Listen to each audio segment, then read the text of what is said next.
দোরগোড়ায় ২৬শে নির্বাচন। রাজনৈতিক দলগুলো প্রচারে একদম জড়িয়ে পড়েছে। প্রত্যেকের বাড়ি বাড়ি যাচ্ছেন, প্রচার করছেন, বিভিন্ন কেন্দ্র, সেই কেন্দ্র নিয়ে বিশ্লেষণ, কোন বুথ থেকে কত ভোট উঠতে পারে সেই নিয়েও চুলচেরা বিশ্লেষণ শুরু করে দিয়েছে। কিন্তু একজন আছেন, কিন্তু সামনে নয়, প্রচারের আড়ালে। সামনে আছেন এক সিনিয়র নেতা, বাম আমলের মন্ত্রী, ঘাম ঝরাচ্ছেন জোড়া ফুলের ব্যাজ বুকে এঁটে। নিজের ছায়ার বিরুদ্ধে লড়াই করছেন তিনি, তার উপর বিজেপির চ্যালেঞ্জ। কঠিন লড়াই। কে তিনি? পরেশ অধিকারী। মেখলিগঞ্জের বিদায়ী বিধায়ককে এবার তৃণমূল টিকিট দেবে কিনা তা নিয়ে জল্পনা শুরু হয়ে গেছিল। শিক্ষক নিয়োগ দুর্নীতিতে সরাসরি নাম জড়িয়েছিল পরেশ অধিকারীর পরিবারের নাম। বারবার কেন্দ্রীয় সংস্থার জিজ্ঞাসাবাদের মুখে তাদেরকে পড়তে হয়েছিল, তার মেয়ে চাকরি হারাতে হয়েছিল। পরেশ অধিকারীর নাম বারংবার জড়িয়েছিল, কিন্তু আস্থা রেখেছেন মমতা বন্দ্যোপাধ্যায়। শিক্ষক নিয়োগ দুর্নীতির লম্বা হাত থাকা এই অধিকারী পরিবার আবারও এই বিধানসভা ময়দানে নেমে পড়েছে। তাই বলছি, তিনি আছেন, কিন্তু প্রকাশ্যে নয়, আড়ালে রয়েছেন। তিনি অঙ্কিতা অধিকারী, প্রবীণ এই নেতার কন্যা, যার নাম জড়িয়েছিল। মেঘনাদের মতো লোকচক্ষুর বাইরে সোশ্যাল মিডিয়ায় প্রচার সামলাচ্ছেন অঙ্কিতা। সাংবাদিকদের নিয়ে একটি হোয়াটসঅ্যাপ গ্রুপও তিনি খুলে ফেলেছেন।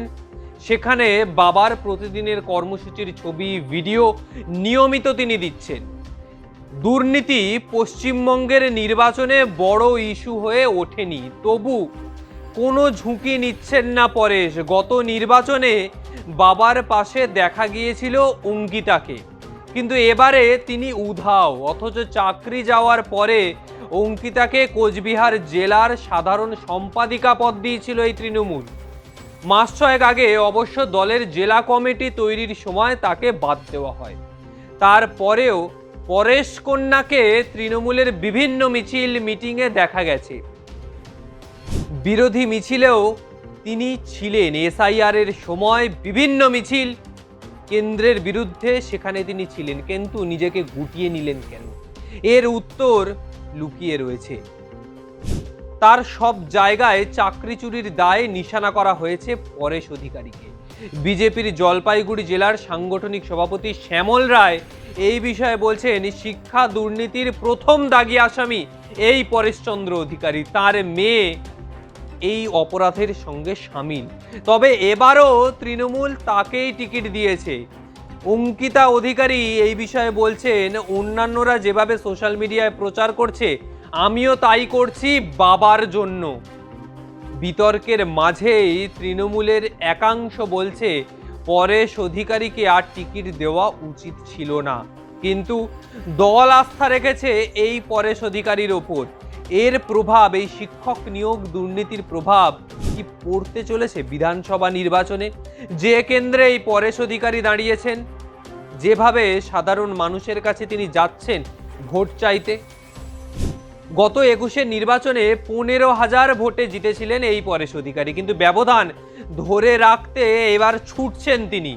আপাতত মেয়ের শূন্যস্থান পূরণ করছে পরেশ অধিকারীর স্ত্রী মীরানারায়ণী অধিকারী। অবসরপ্রাপ্ত স্বাস্থ্যকর্মী, তিনি পথে ঘাটে সামির হয়ে প্রচার করে বেড়াচ্ছেন। সব ছবি, পোস্টারেও দেখা যাচ্ছে তাকে। দুর্নীতি নিয়ে যদি এতই ভয়, তাহলে প্রার্থী বদল কেন করলো না তৃণমূল? টিকিট দেওয়ার বিষয়টা শীর্ষ নেতৃত্বের হাতে, এ কথা জেলার সিনিয়র তৃণমূল নেতৃত্বরা মনে করছেন। দলের কোচবিহার জেলার চেয়ারম্যান গিরীন্দ্রনাথ বর্মন তিনি বলেছেন, বিজেপি অপপ্রচার চালাচ্ছে, সাধারণ মানুষ তাদেরকে ভুল বোঝাচ্ছে বিজেপি। তবে পরেশ অধিকারী, তিনি নিজেকে প্রমাণ করবেন, এবং মেয়ে বাবার পাশে রয়েছে অঙ্কিতা অধিকারী।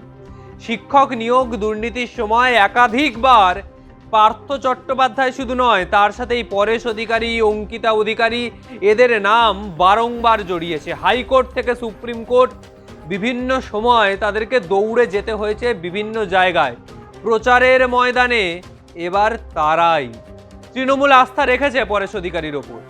এই আস্থা কতটা ধরে রাখতে পারবে, তার বিশ্বাসযোগ্যতা, যে বিশ্বাস তৃণমূল আজকে করেছে পরেশ অধিকারীকে, সেই বিশ্বাস কতটা ধরে রাখবে তৃণমূল, এখন প্রশ্ন সেটাই। আর এর উত্তর পাওয়া যাবে 4 মে। কারণ দুর্নীতি ইস্যু একসময় বড় ইস্যু হয়ে দাঁড়িয়েছিল 24-এর লোকসভা নির্বাচনে, কিন্তু 26-এর বিধানসভা নির্বাচনে পুরো রদবদল। কিসের রদবদল? ইস্যুর রদবদল। দুর্নীতি ইস্যু অবশ্যই রয়েছে, কিন্তু তার সাথে বাংলা, বাঙালির অধিকার, বাঙালিকে হেনস্থা, পরিযায়ী শ্রমিক হেনস্থা, কেন্দ্রীয় বঞ্চনা তৃণমূলের প্রধান ইস্যু। আর এই ইস্যু ধরে এবারের নির্বাচনে প্রতিদ্বন্দ্বিতা করছে তৃণমূল। ফলে পরেশ অধিকারী হোক বা অঙ্কিতা অধিকারী, নির্বাচনের প্রচারের ময়দানে প্রত্যক্ষ হোক বা পরোক্ষ সকলেই নেমে পড়েছে। এবার ভোটের ফলাফল কোন দিকে, সেদিকেই আমাদের নজর। আর প্রতি মুহূর্তের বিভিন্ন খবর বিভিন্ন সময় নিয়ে আসবো আপনাদের সামনে।